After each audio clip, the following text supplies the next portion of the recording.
Ada banyak ustadz sekarang Pak yang mulai bikin bingung masyarakat. Semua masuk neraka Pak. Bikin ceramah judulnya 140 kesalahan orang yang salat. Banyaknya itu. Nah rukunnya saja sholat cuma 13. Coba. Kesalahan-kesalahan orang yang berjamaah. Kenapa orang berjamaah kau salahkan? Kenapa bukan orang yang tidak sholat kau salahkan? Ada juga penceramah begitu, neraka saja dicerita, dibanting, dilipat, ditusuk pantatmu.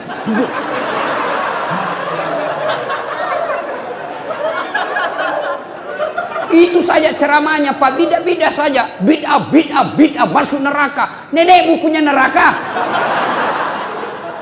Nabi saja dakwah luar biasa, datang orang, ya Rasulullah, saya melanggar. Apa pelanggaranmu? Saya berhubungan suami istri di siang hari bulan Ramadan. Nabi bilang, wah, besar dosamu bos. Maka kau puasa 60 hari berturut-turut. Berapa ya Rasul? 60 hari. Ya Rasulullah 30 hari saja saya kecolongan. Apalagi 60 hari. Tidak mampu ya Rasul. Kalau begitu kau kasih makan fakir miskin 60 di kampungmu. Berapa ya Rasul? 60. Ya saya orang miskin ya Rasul. Dalam hati Nabi, ini sudah miskin melanggar lagi.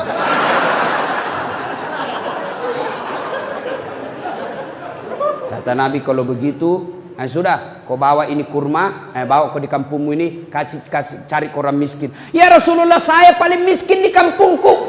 Ini juga paling miskin lagi begini. Apa Nabi marah? Tidak. Nabi bilang, ya sudah, kau makan sendiri itu kurmamu. Coba. Ini ada penceramah Pak, neraka aja nak cerita. Maulid bid'ah, Isra Mi'raj bid'ah, taksiyah bid'ah, halal bihalal bid'ah. Kenapa? Tidak ada pada zaman Nabi. Maka apa yang tidak ada pada zaman Nabi, bid'ah sesat, masuk neraka. Kalau gara-gara bid'ah tidak pernah dilakukan oleh Nabi, maka tolong Anda ceramah jangan pakai mic. Kenapa? Tidak ada mic pada zaman Nabi. Maka silakan kau ceramah tidak pakai mic. Saudara-saudara sekalian, marilah kita mengucapkan puji syukur.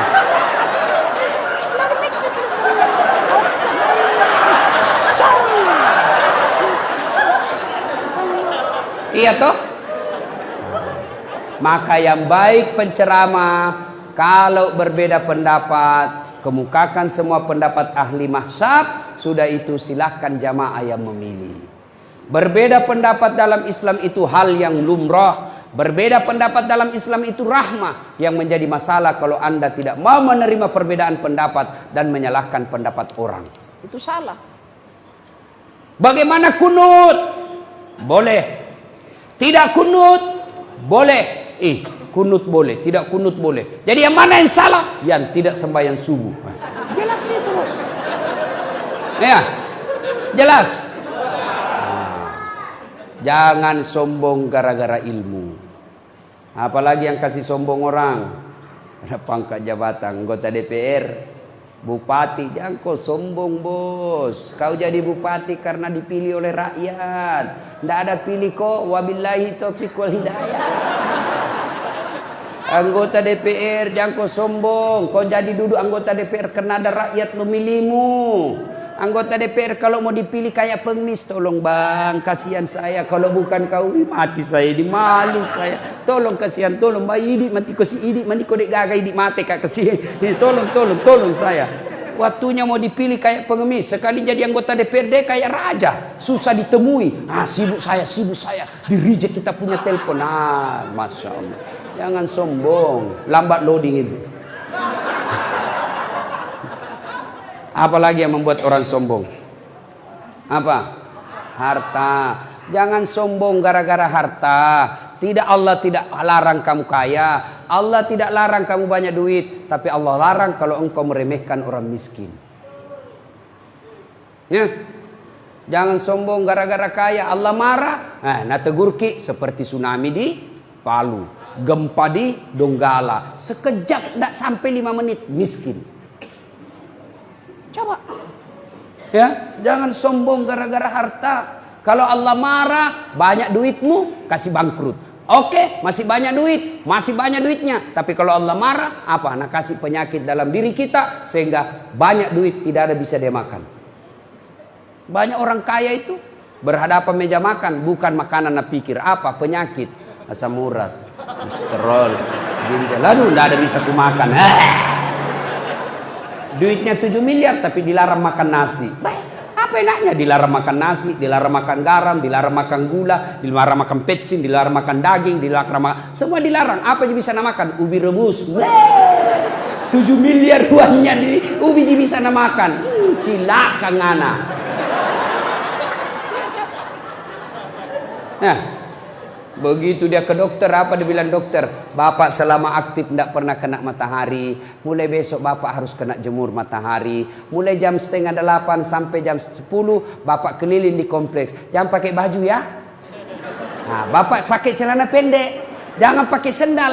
Kelilinglah dia di kompleks dari 7:30 sampai jam 10, tidak pakai baju, pakai celana pendek, tidak pakai sendal. Apa bedanya sama gembel? Jangan sombong gara-gara harta. Apalagi yang membuat biasa orang sombong? Karena popularitas. Kaya, cantik. Ibu-ibu jangan cantik. Kenapa? Cantik ada batasnya. 17 tahun sweet 17. Cantik memang menggoda. Setiap kau tersenyum satu kampung terpesona. 17 tahun. Tapi balik itu angka 17. 71. Masih cantik kok. Senyum lari cucumu. Dikira mau digigit. Berhenti sombong. Allah tidak mencintai orang yang sombong. Allah melaknat orang-orang yang sombong. Kenapa? Sombong itu pakaian Allah, tidak boleh kalian pakai.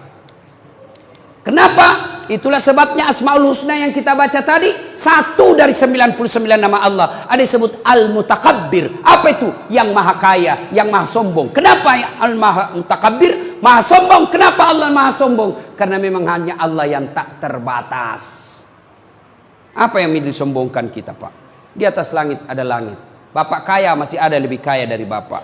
Maka Allah dalam hadis qudsi Allah jelaskan, ada 3 temannya setan di dunia. 3 temannya setan, Pak. Saya ulang, temannya setan di dunia. 1 diantaranya kata Nabi, ganiyun mutakabbir, orang kaya yang sombong. Kaya harta, hartawan sombong, temannya setan. Kaya pangkat, pejabat sombong, temannya setan. Kaya ilmu, ilmuwan, temannya setan kalau dia sombong. Kaya mukanya cantik rupawan, sombong, temannya setan. Tapi meskipun dia temannya setan, orang masih memaklumi. Kalau dia kaya, jabatannya tinggi, selebriti, cantik, orang masih bilang, iya tahu, wajarlah dia sombong. Dia kaya, ada pangkatnya, populer, cantik. Meskipun dia temannya setan, tapi memang ada jalannya dia sombong. Tapi kalau sudah jelek, pengangguran, tidak terkenal, hitam, bau mulutnya, busa-busa kalepanya, sombong lagi. Bukan mako temannya setan, tapi kau sudah jadi setan cilaka. Ada sombong di sini? Ada. Sombong menyebabkan putus persaudaraan karena Anda meremehkan orang lain. Begitu Anda meremehkan orang lain, maka Anda orang tersinggung dan bisa terjadi perkelahian. Apalagi yang menyebabkan orang sombong, orang berpecah belah? Apalagi? Sakwa sangka, buruk sangka. Buruk sangka menyebabkan putusnya persaudaraan. Bahkan buruk sangka bukan persaudaraan antar sesama manusia saja, bukan hanya tetangga saja, bukan teman kantor saja yang bisa bubar, tapi karena buruk sangka suami istri bisa bubar. Kenapa? Dia telepon suaminya tidak dijawab.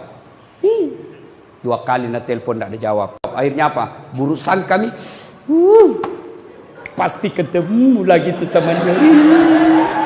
Si runtut sih. Ada lagi tuh sama teman SMA-nya, pasti nak pegang di tangannya. Padahal ibu baik sangka, suami tak tidak angkat teleponnya karena lagi menghadap sama komandannya. Masa mau terima telepon? Dianggap kurang ajar sama atasan. Telepon tidak jawab, baik sangka, oh mungkin suamiku lagi buang air besar. Kan tidak enak kata rutin. Sedikit lagi bu, tidak nyaman bos. Baik sangka. Ayo, ada sesuatu. Saya lihat istrimu, suamimu bonceng cewek. Dua kali saya lihat lewat, lain-lain dia bonceng cewek, dua cewek dia. Baik sangka, apa? Suamiku memang bonceng cewek lain-lain karena kerjanya tukang ojek. Baik sangka. Ya.